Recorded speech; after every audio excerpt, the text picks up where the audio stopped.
C'est parti, donc la piscine est alimentée en eau par le réseau public. L'eau arrive à une température de 12 degrés. Les bassins contiennent 660 mètres cubes d'eau. Lors du remplissage des bassins, il faut chauffer l'eau pour qu'elle puisse atteindre sa température nominale de 28 degrés Celsius.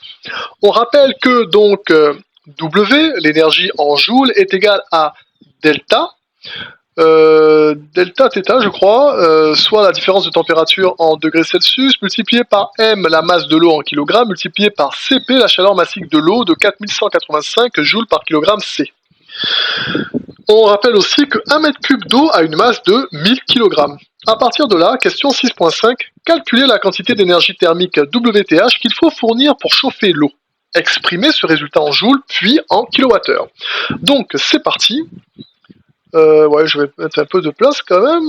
Donc, la première chose qu'on me demande, donc, c'est de calculer.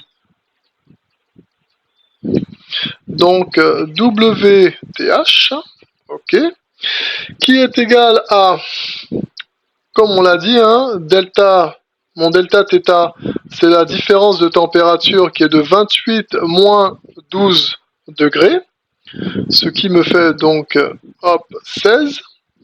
Auquel je vais multiplier donc la masse de l'eau.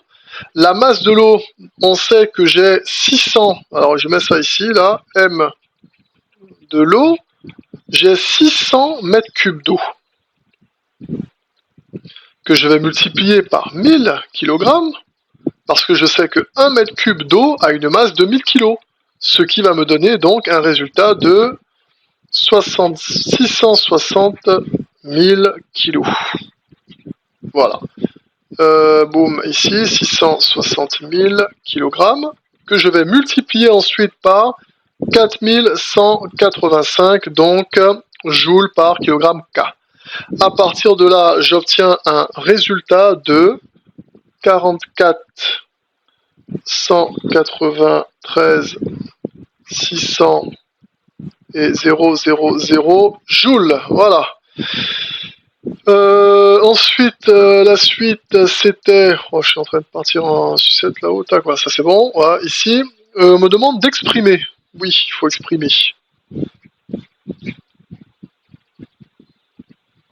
Alors, exprimer donc mes joules en kilowattheure.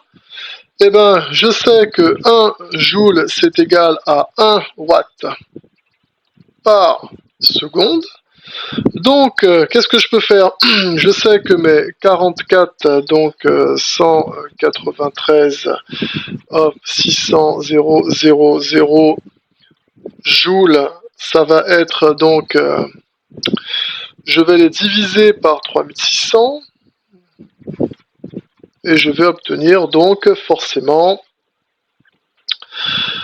donc là c'était, pardon, c'était des joules par seconde, ce que j'avais là ici. Ouais, non, des joules par seconde, c'est des joules secondes que j'avais plutôt. Et donc là, je vais obtenir mes 12 000 ici, 276 kilowatts par heure. Et donc, kilowatts par heure, je multiplie en heures de chaque côté, je me retrouve donc forcément avec un résultat ici de WTH qui est égal à 12 276 kWh. Voilà. Je pense qu'à partir de là, j'ai répondu aux deux questions, calculer et exprimer. On a terminé.